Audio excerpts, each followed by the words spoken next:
नमस्कार दोस्तों।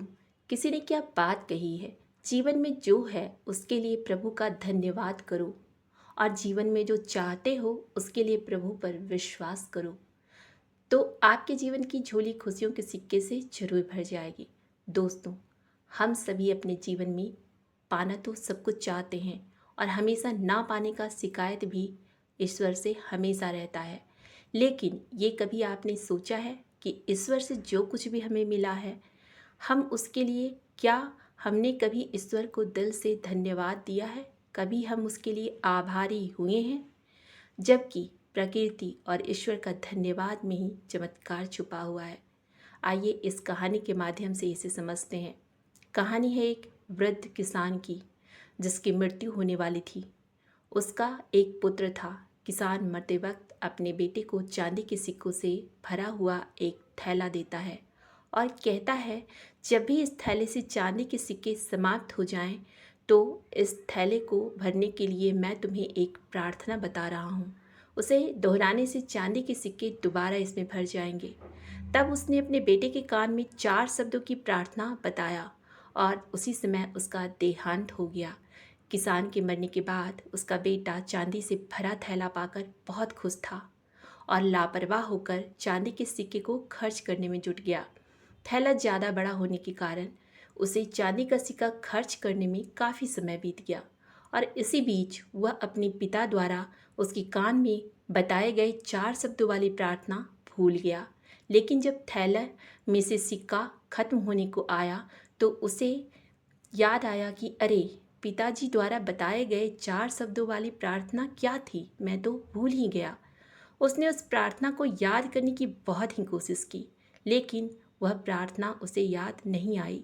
अब वह लोगों से उस 4 शब्द वाली प्रार्थना को पूछने लगा। सबसे पहले तो उसने अपने मित्र से पूछा, क्या तुम्हें ऐसी कोई 4 शब्दों वाली प्रार्थना याद है? उसके मित्र ने कहा, हाँ, मुझे वह प्रार्थना पता है। प्रार्थना है, ईश्वर मेरी मदद करो। लेकिन किसान के बेटे को लगा कि नहीं, उस प्रार्थना के शब्द तो कुछ और ही थे। अब वह बहुत सारे 4 शब्द का एक ही प्रार्थना को बार बार दोहरा कर देखने लगा, लेकिन उसके खाली थैले में सिक्का नहीं भर पा रहा था और बहुत कोशिश करने के बाद मन ही मन वह बहुत दुखी हो गया। फिर वह एक ब्राह्मण के पास गया। उस ब्राह्मण से उसने पूछा, क्या आपको कोई 4 शब्दों वाली प्रार्थना पता है? उस ब्राह्मण ने कहा, तुम यह प्रार्थना करो, ईश्वर तुम महान हो। लेकिन इस प्रार्थना को भी किसान के बेटे ने दोहराया, लेकिन थैला नहीं भरा। उसके बाद वह एक बहुत अमीर आदमी से जाकर मिला और 4 शब्दों वाली प्रार्थना के बारे में पूछा। तो अमीर आदमी ने कहा, तुम यह प्रार्थना करो, ईश्वर मुझे धन दो। लेकिन उस प्रार्थना से भी थैला नहीं भरा। तो अंत में किसान का बेटा उदास होकर अपने घर में जाकर शांत होकर बैठ गया। तभी उसके घर के दरवाजे पर एक भिखारी ने दस्तक दिया। उसने दरवाज़ा खोला और भिखारी से मिला। भिखारी ने उससे कहा कि सुबह से मैंने एक निवाला भी नहीं खाया है। अगर तुम्हारे पास खाने के लिए कुछ है तो कृपया करके मुझे दे दो। तब किसान के बेटे ने उस भिखारी को बचा हुआ खाना दे दिया और वह भिखारी उसके दिए हुए खाने को खाकर ईश्वर से प्रार्थना की, हे ईश्वर, तुम्हारा धन्यवाद। और उस भिखारी का यह 4 शब्दों वाली प्रार्थना सुनकर किसान का बेटा खुशी से बोल पड़ा, अरे, यह तो वह 4 शब्दों वाली प्रार्थना है जिसे मेरे पिताजी ने मरते वक्त मेरे कानों में कही थी।